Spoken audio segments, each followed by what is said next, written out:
Diary of a sociopathic mother-in-law next door. Entry. Today's date is Friday, the 11th of July 2025.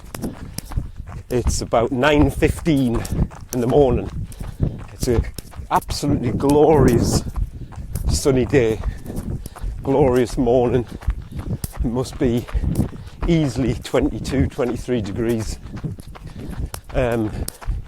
We are now bang up to date with the diary, and yesterday, after my entry yesterday, I actually crossed paths with the husk for the first time in a week and a half since the last confrontation, and total silence. We both just ignored each other.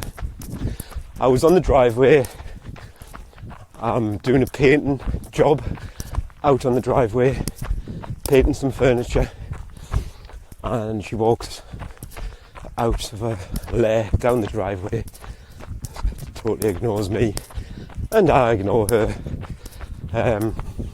So that's it, that's where we are now. Don't even acknowledge each other. I'll come back to that. I just wanted to, something crossed my mind yesterday, after yesterday's entry, and that is, well, first of all, at no point during the confrontations do I hold anything, what I'm doing is I'm having a go at her behaviours that she's doing now, or behaviours in the recent past which are harmful, and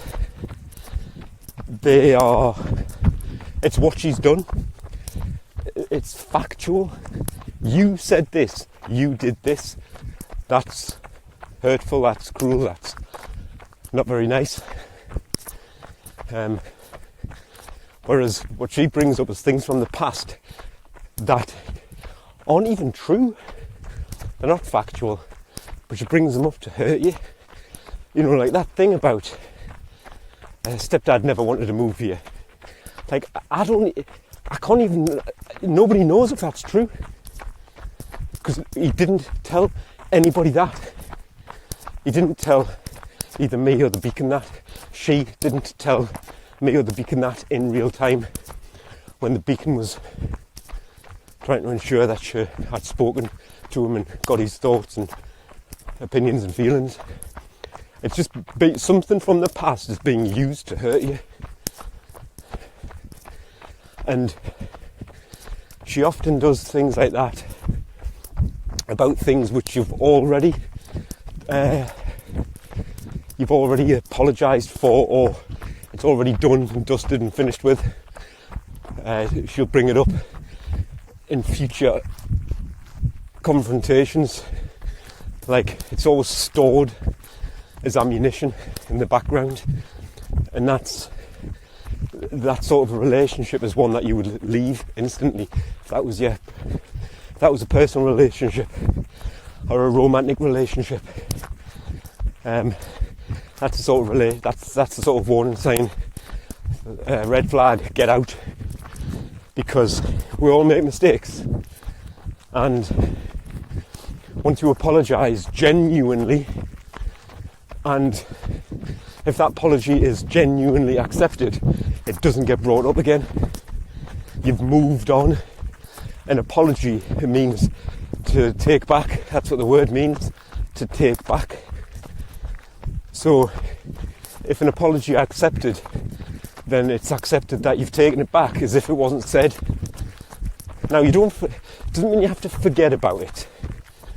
You store it, but only in case it happens again, so you can recognise the pattern. But you don't bring it up, you don't hold it against that person.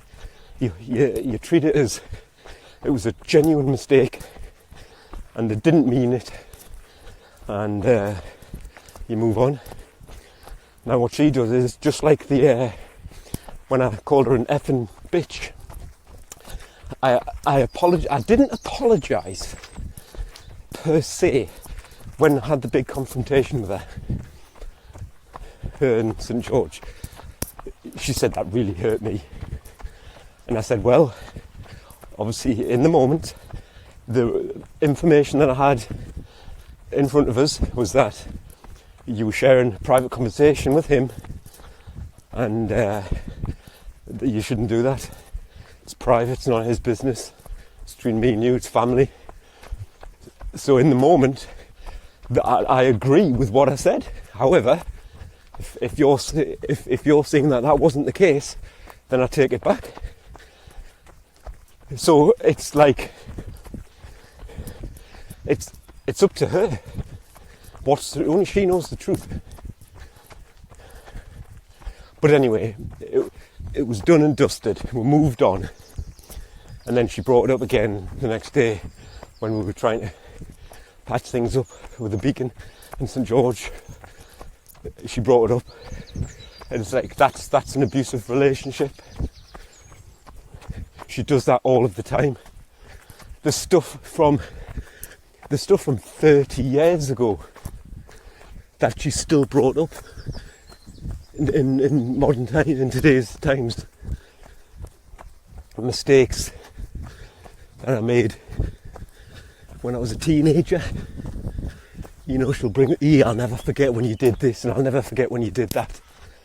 It's like, oh thanks, I'm now a grown man, and you're still holding me mistakes when I was a teenager against us. Hello. Morning. It's beautiful, isn't it? Amazing. It really is. Well, everybody's complaining of the heat now, and it had to happen, didn't it? Oh, don't complain. No, I'm not. This is the way it's meant to be. It obviously should be. Yeah, you enjoy it. Exactly, I will. And you. See you later. Bye. So yeah, thanks. I'm a grown man. I've matured. I've got a successful, loving relationship with your daughter. Thanks for holding me mistakes as a teenager against us, reminding us. I don't think I've ever felt the need to do that in a proper relationship, whether it be friends, family, or, you know, me marriage. Well, definitely not me marriage. Anyway, that's an abusive relationship. If you're in a relationship, a romantic relationship, and you might make a mistake, and you apologise for it, genuinely apologise, and then 6 months down the line, you're having an argument, and that mistake is used as ammunition.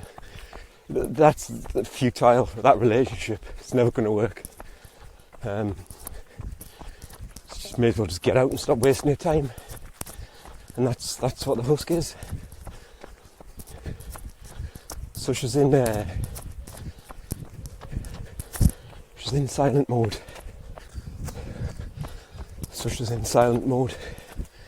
And went out there this morning, checked on the hens and the tomatoes, and she's sitting out in the morning sun, worshipping the sun. I don't know why she's not with a lover boy again, because the pattern.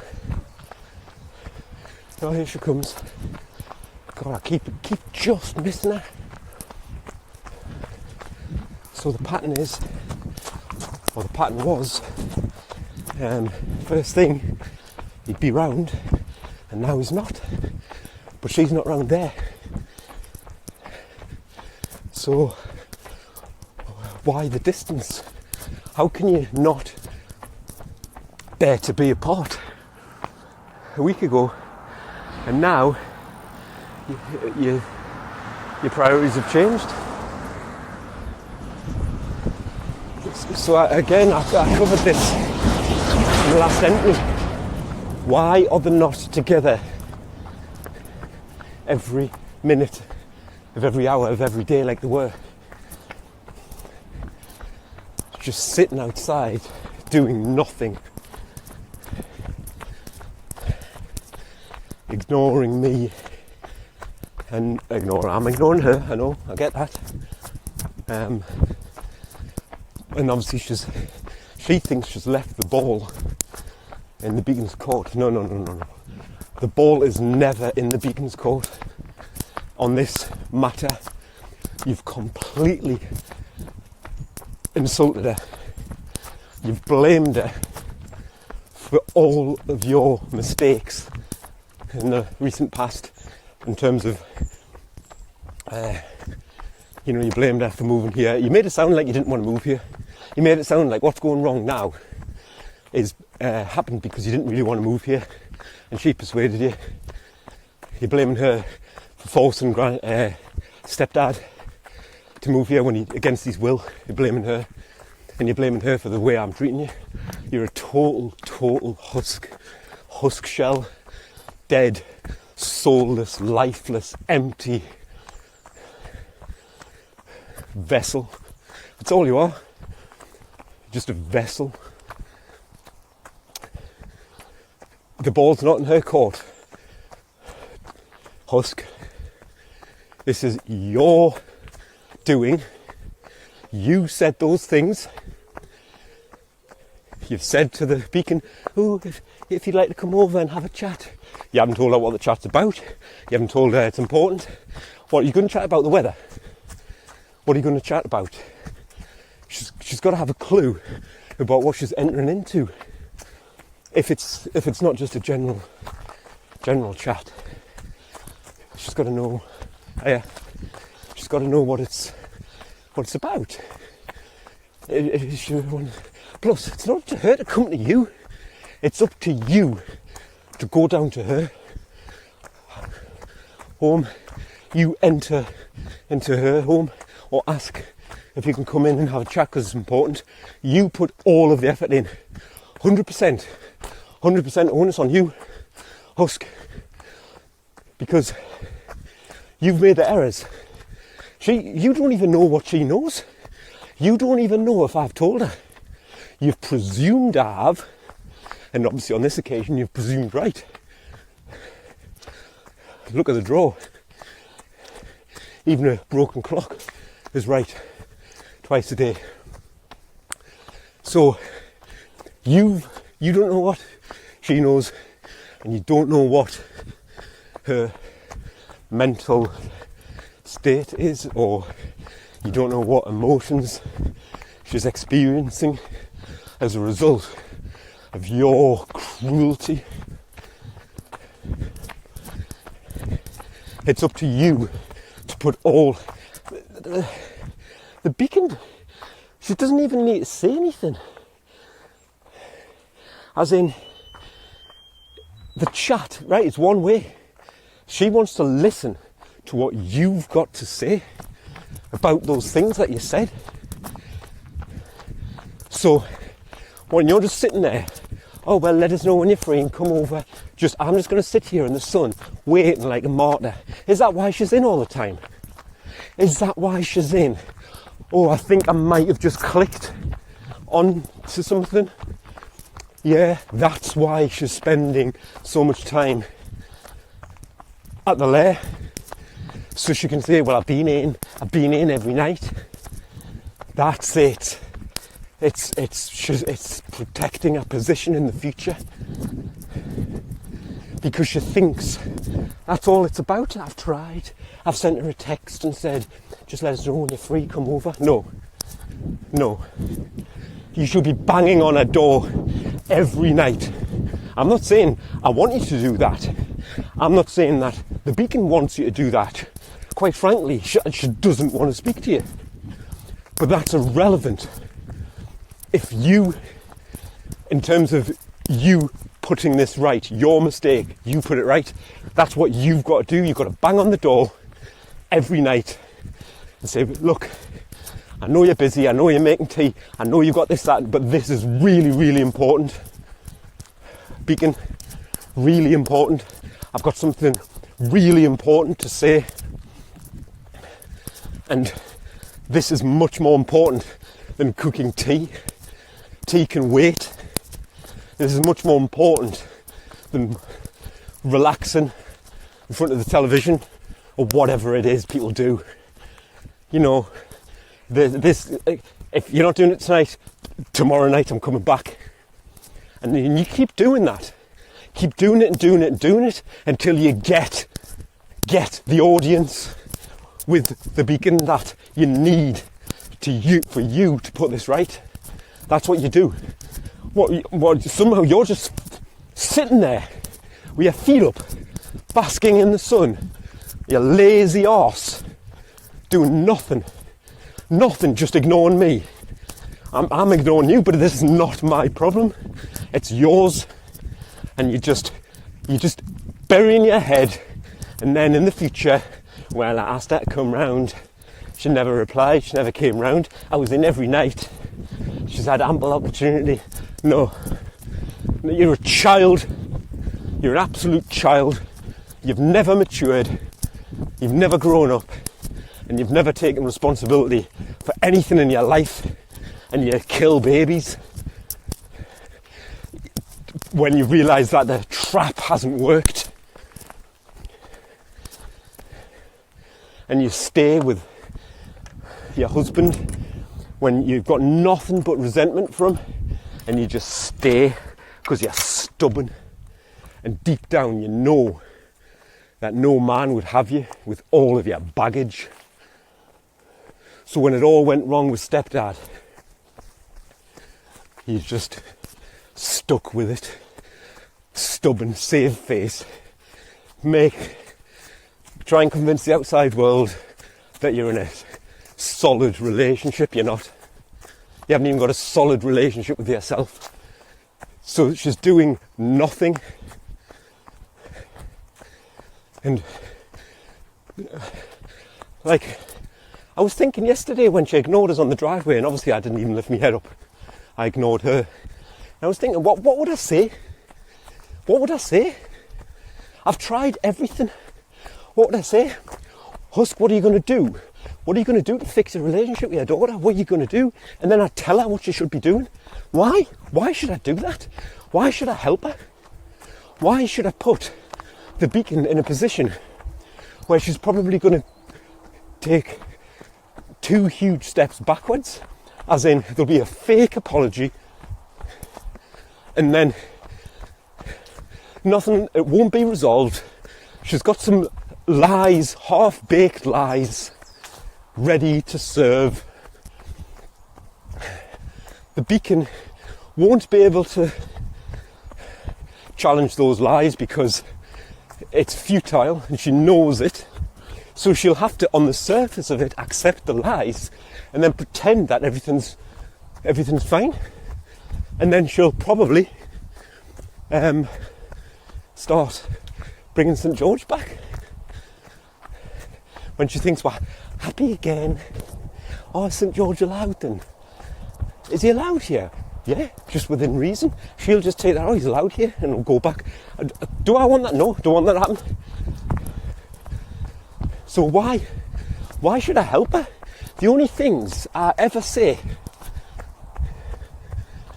even when I'm being brutal, the only things I ever say are ultimately to try and get her to see the error of our ways. I wanted this to work. I still do, but I know it's absolutely futile. So what am I going to say to her? Look, you need to be banging on the door every night. No, I don't want to tell her that. I don't want the beacon's relationship to deteriorate even further. But if nature and truth are, the only 2 things that rule my life is nature and truth. They're the only 2 things you can't change. And if nature and truth is encoded to mean that it's inevitable that their relationship is going to just deteriorate from this point, then so be it. I can't change it because it's nature and truth. The only words that I speak, I try to live my life this way, but definitely when it comes to stuff like this, I mean, definitely try to live my life this way, but when it comes to stuff like your own personal relationships, it's absolutely essential. You can't live in a delusion. It's kind of claustrophobic when somebody else thinks you're happy and you know you're not. I can't live in that world. But anyway, it's the truth. The husk has said these things. And they're cruel. Everything I'm accusing her of is true. The lies she's told, that's a fact. It's true that she's told lies. Now, I want the beacon to know the truth. Not because I've got an ulterior motive, but because it's the only way you can live your life, actually really live your life. And then nature will say that, you know, if you put a block of wood next to some sandpaper, there's going to be friction. And one of them's, or both of them, is actually going to deteriorate if that friction is maintained. And that's, a relationship is the same.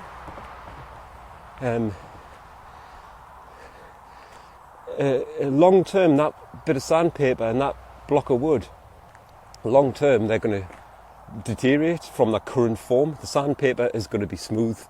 All of the sand is going to fall off, rub off, and the wood is going to lose its roughness as well. That's going to become ultra smooth, and they'll no longer stick together. They'll slide away. And a relationship is the same. If you're not truthful, and if you're cruel and hurtful, and it's a pattern over time, and every time you apologise, you keep doing it again and again and again, a different type of lie, different type of cruelty, but the pattern's the same. A fully functioning human like the beacon is going to see that this is completely futile, and it's just going to deteriorate and deteriorate and deteriorate because there's constant friction. So whilst I'm not happy that our relationship is going to deteriorate, I'm not going to fight it, and I'm not going to be sad about it, because it's truth in nature.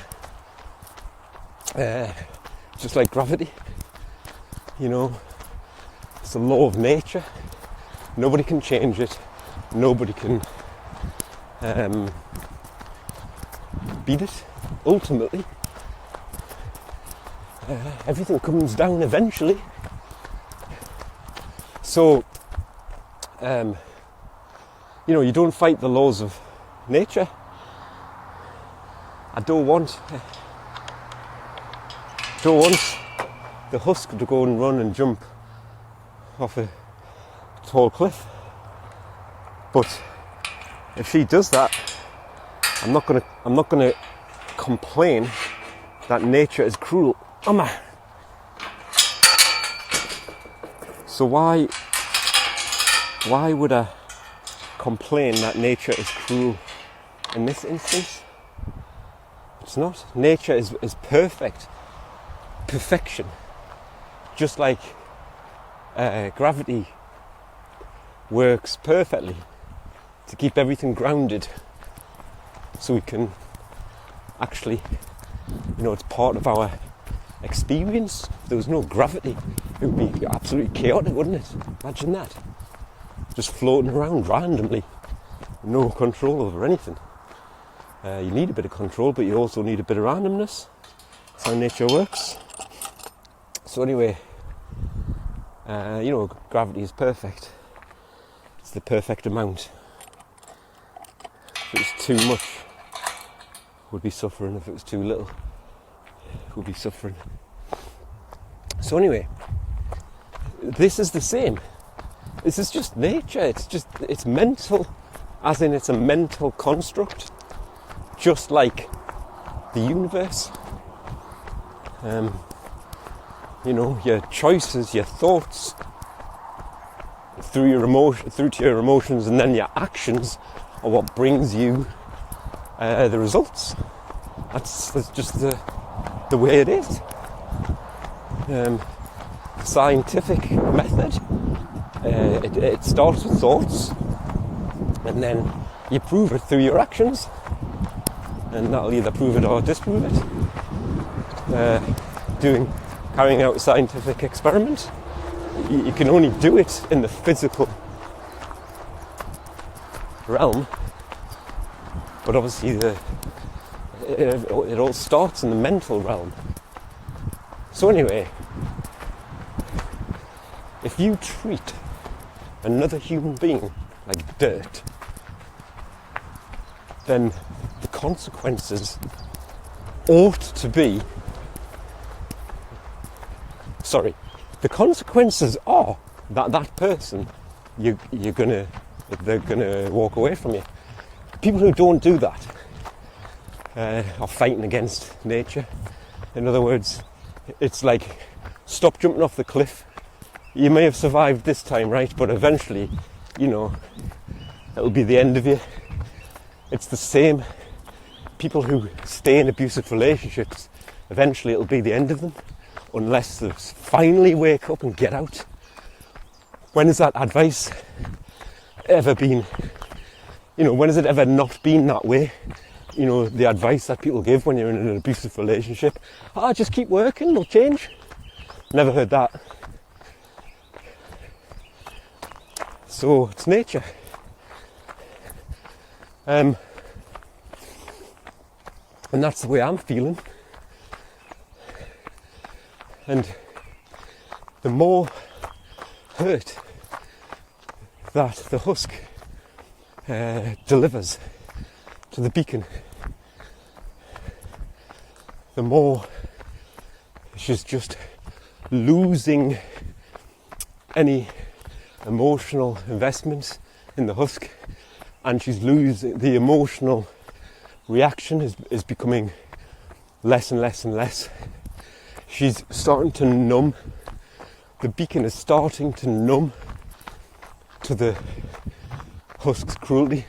Now, this is not because she's going to just go along and, pretend everything's amazing. It's because that's the only way you can start to walk away. It's when you've got that emotional investment and it really, really hurts. You feel really sad, guilty. You can't imagine. Most of the time, in my experience, most of the time the feeling you have is anxiety of the future. What does the future look like without this person in your life?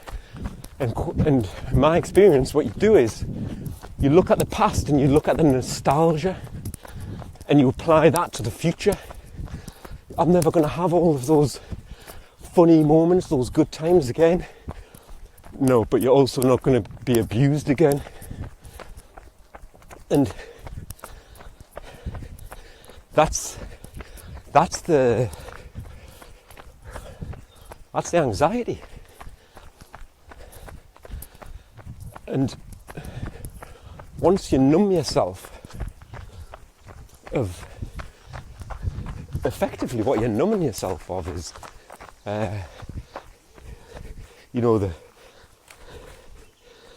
the fact that what does it look like if I haven't even got a relationship with my mum, and what's that going to look like to other people, also to herself. She hasn't got a relationship with the godfather because he didn't try either. He's never knocked on the door once in whatever it is, it's 7 years now. He's never knocked on the door once. He doesn't send messages, but that's not the point. The point is, you knock on the door. People can't. Yeah, you can hide in the house and pretend you're not in, but you keep doing it and doing it and doing it, doing it and doing it and doing it. Shout through the letterbox. I can see you. I know you're in. That's what you do. She doesn't want to go through that hurt with the husk. She doesn't want to have no parents. But the husk, what does she do? Nothing. Just basking in the sun. That's how much she cares. And maybe that's what I'll say to her.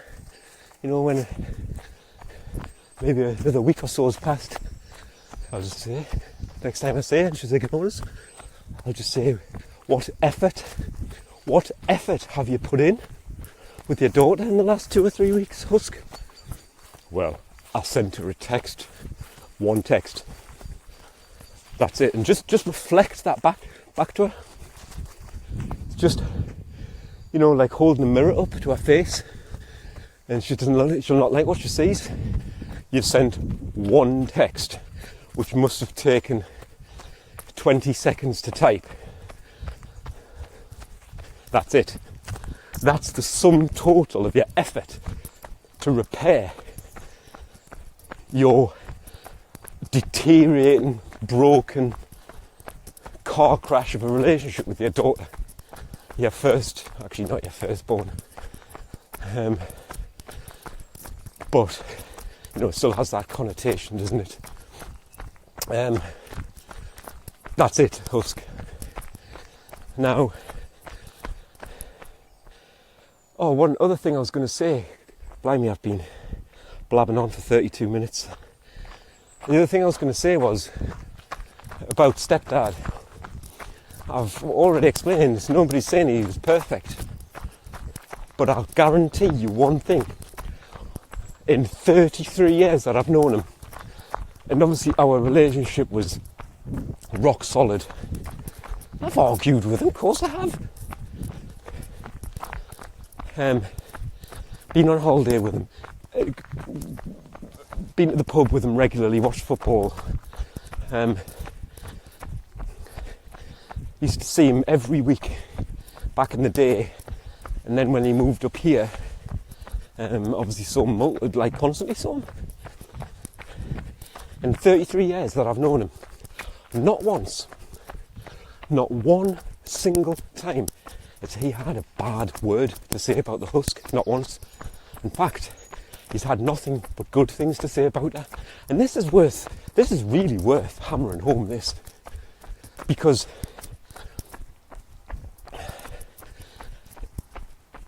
it just shows how, I'm just going to use the word evil she is. She's evil. She inverts everything.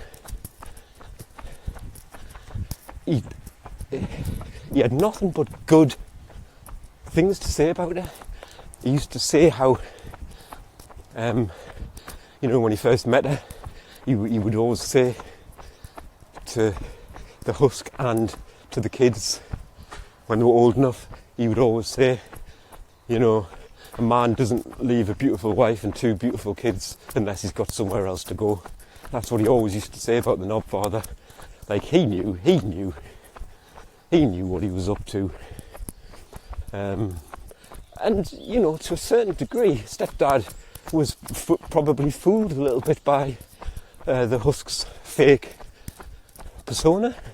Because obviously he didn't see how mean and cruel she is. It's probably just a generational thing. I just think that generation is just, I don't think there's real love in a lot of the baby boomers' relationships. I think it's just more convenience. But anyway, and they probably just think, this is part of having a relationship. She's a bit of a bitch every now and again. But he always used to compliment her, and when he was, he would always be giving her praise for her hard work ethic and stuff like that, and her devotion to her kids. It looks on the surface that it's devotion, because that's the image she's wanting to portray. There's no love, no nurture, but no compassion. But all my point is, he used to praise her, and then when he got ill, he was, he expected her to look after him, which is, he was a bit stubborn. He didn't want to go to hospital. Good. I'm pleased he stayed at home, but he was stubborn, and he just expected her to do all of the work. But he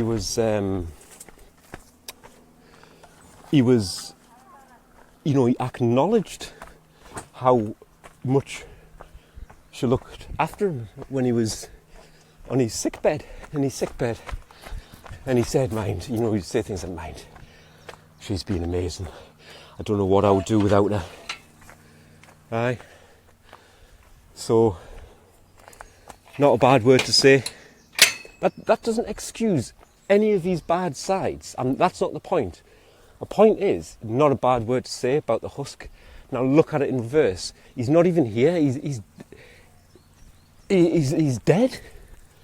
And she's just absolutely slating him. Even things that are hurtful to us, like he never wanted to move here. She's evil. That's evil. You can't live with that. Evil is just live, inverted, L-I-V-E, E-V-I-L. Because evil people, they just invert things. Everything's backwards.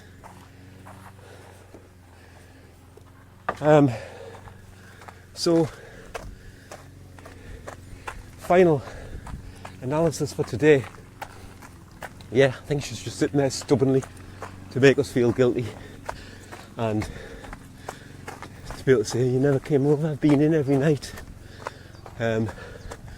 She's been completely traumatised as a kid by her own sociopathic mother. Her mother had similar traits. I only saw them on rare occasions because I didn't see that much of her. Her mother, Beacon's grandma, didn't see that much of her, but she said some mean and cruel things. They just rolled off her tongue, because she would have been brought up by the silent generation, where nothing is validated. You just sit quiet, don't speak until you're spoken to. You don't have a voice. You're here to serve your parents, and your individual needs don't matter. It's like a master-slave relationship between parents and children. That might sound extreme, but that's how the husk thinks. She thinks she's the master, and that our kids are just there to serve her. That's a master-slave mentality. Look at what she's doing now. I'm not putting any effort in. She can come and see our master. She wants to fix it. She's completely traumatised through her childhood, her own sociopathic mother, and then those huge events at key points in her emotional development, mental development, have locked her in a teenage mentality, young teenage mentality. In fact, I'm not even doing teenagers justice there. Just a child mentality. It's all about me. When I was 3, I thought the world revolved around me. I was wrong. She hasn't worked that out yet. She still thinks she's right. And she doesn't know how to put others on an equal pegging, and sometimes before her. She's completely immature because she's never had that proper development. She was traumatised multiple times during that development stage, and it's almost like that certain part of the brain just shuts down and says, I'm not putting trust in people. I'm going to put myself first all the time. I can't rely on anybody else. Everybody's a liar. Everybody lets us down. And that's locked in, calcified in the brain. It can free up again. The brain does have plasticity. She can't change. She has to want to. Why would she want to? The husk has served her well. I mean, it hasn't really, because you can see she's had a life with no love, no real relationships, a delusional worldview about everything around her, and she's never experienced true love. So nobody would actually say it served her well. It's just protected her, survival, that's it, she's just survived, she's never thrived. Because that mentality won't allow you to thrive, because it's self-loathing. So why the hell would you let yourself thrive if you're self-loathing? And here we are. End of today's entry.